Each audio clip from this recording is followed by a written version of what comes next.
Bom, primeira coisa, eu fui convidado para usar um termo interessante: estratégia e logística em saúde na era digital.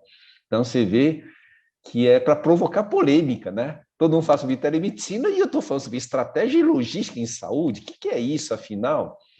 E aí eu resolvi provocar um pouco mais. Medicina conectada para a cadeia produtiva de saúde 2030. E eu vou tentar explorar isso para acompanhar o pensamento do professor José Amaral. Bom, eu sou médico, eu sou antigo, o Fernando já induziu para dizer que eu sou do milênio passado, estou há um quarto de século trabalhando em telemedicina, trabalhei desde 1997, quando então o professor titular, o professor Jorge Bon, criou a disciplina de telemedicina. Atualmente eu coordeno o núcleo de pesquisa e desenvolvimento organizacional em telemedicina no projeto de saúde digital do HCF-USP, chefio a disciplina de telemedicina e lidero o grupo de pesquisa USP na área, no CNPq e Ministério da Ciência e Tecnologia. Também faço parte das câmaras técnicas do Conselho Federal de Medicina. Bom, primeira coisa que eu só queria é provocar. A telemedicina avançou, talvez resultante por causa da quarentena e do isolamento, ela foi ampliada, ela permitiu com que a comunidade médica tivesse uma experiência, algo vivencial. Isso aqui talvez fosse um gatilho que possibilitou a aprovação da resolução 2314, que fundamentalmente é muito semelhante à 2227, que havia sido revogada. Mas, por outro lado, nós também tivemos alguns exageros, né? A banalização.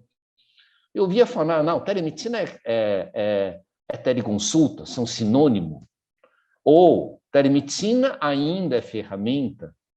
Bom, se nós olharmos para isso, telemedicina não tem para onde ir.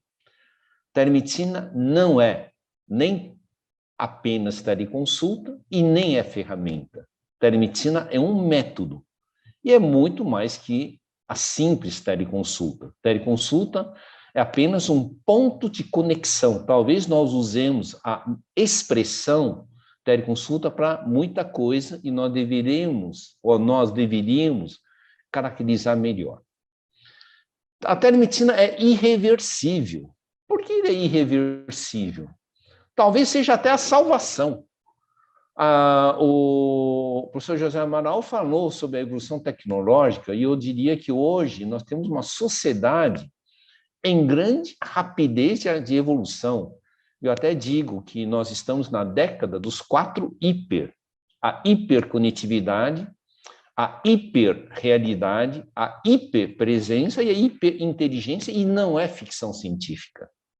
O 5G foi feito o leilão no dia 4 de novembro, prevê que até 2025 todas as capitais brasileiras terão 5G e até 2030 todas as cidades com mais que 30 mil habitantes terão 5G. Fato, isso é um fato. O 5G nos traz a hiperconectividade, número de aparelhos e dispositivos que podem ser conectados, 1 milhão de dispositivos por quilômetro quadrado e uma alta velocidade. Por causa disso, o Facebook trocou de nome, se chama Meta, tá? E o metaverso, nós temos que saber gerenciar o que é isso. A realidade aumentada passa a ser cada vez mais o nosso dia a dia, inclusive o acoplamento da realidade aumentada com o sistema de diagnóstico por imagem, com intervenções. Robôs são nosso dia a dia. Eu tenho um robô desse, mas muitos locais já usam esses robôs para as interconsultas especializadas à beira-leito. E esse aqui é um trabalho que uma arquiteta fez com um grupo na Casa e Cor, em Ribeirão Preto, em setembro e novembro do ano passado, é o chamado Residências Inteligentes para Público 60+, o que tinha um robô de telepresença. Isso sim, são as perspectivas da trajetória que nós vamos percorrer 2025 e 2030. Algumas pessoas me perguntam, mas por que eu falo 2025 e 2030? Além do 5G, nós temos em 2025 1,2 bilhões de idosos no mundo, uma Índia inteira. E até 2030, nós teremos mais idosos. Eu estou nessa categoria hoje, em 2022 já, mas nós teríamos mais idosos que antes fizeram há 14 anos. Teríamos uma mudança de perfil populacional, portanto, ou a medicina se adequa para essa nova realidade, ou nós não teríamos para onde ir muito, tá? Então, aí a telemedicina é uma ótima solução. Então, hoje, eu uso muito esse termo. Não podemos apenas olhar a telemedicina como um fato isolado e nem podemos apenas usar a telemedicina simplificado com a palavra teleconsulta. Eu uso telemedicina como recurso para fins de estratégia de logística para a organização de uma cadeia produtiva de saúde. Bom, algumas pessoas dizem, mas Charles, você é muito demagogo, né? Eu falo, não, olha só, cadeia produtiva, o que significa? É utilizado em setores industriais e consiste na estruturação de conjunto de ações que possam, resolver problemas nas suas causas, ou para a formação de uma rede de manutenção com boa relação custo-benefício para garantir a qualidade de saúde, nesse caso, para a saúde. Logística é um termo que nasceu militarmente e ele é utilizado para empregar, né? Para designar estratégia de abastecimento de seus exércitos nos frontes, com o intuito de que nada lhes faltem. E nos últimos 30 anos é que a logística começou a ser compreendida como um fator relevante nos processos produtivos. Estratégia é criar uma posição exclusiva e valiosa envolvendo um variado conjunto de atividades. Não é resolver problemas, mas sim estruturar uma situação por meio do qual seja possível solucionar rapidamente os contratempos.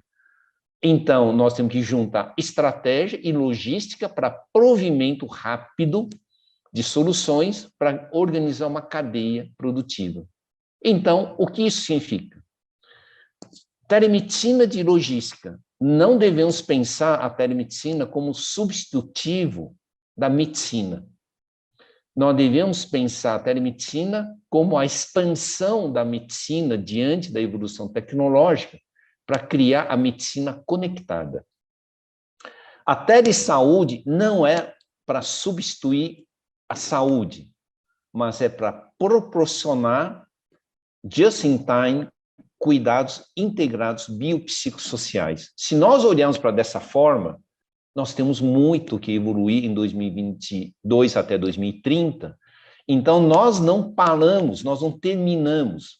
Na verdade, a regulamentação é um passaporte aberto para que nós possamos inovar e fazer um empreendedorismo responsável para a reorganização do sistema de saúde. Algumas pessoas preferem dizer que a telemedicina reduz custos. Eu, em geral, não gosto, né? Eu digo que a telemedicina é para reduzir desperdício, aumentar a eficiência e aumentar o acesso. E aí eu contra-respondo. Você quer saber qual a melhor forma de reduzir custo mesmo? É tentar reduzir a fila nos hospitais. E como se reduz a fila nos hospitais? Quando as pessoas estão com saúde, quando as pessoas estão bem. Então, se quer reduzir custo, se chama prevenção. Prevenção e promoção de saúde, tá? Então, e aqui eu uso o termo e-care. A esse conjunto de promoção e prevenção, mais a otimização do sistema de saúde, eu vou chamar de telemedicina de logística na cadeia produtiva de saúde. No sistema público, como que nós podemos ver que existe? Eu, basicamente, gosto do poupa-tempo. Eu lembro quando eu tinha que enfrentar essas filas para renovar carteira de habilitação, para licenciar carro, eu ia de um lugar para outro.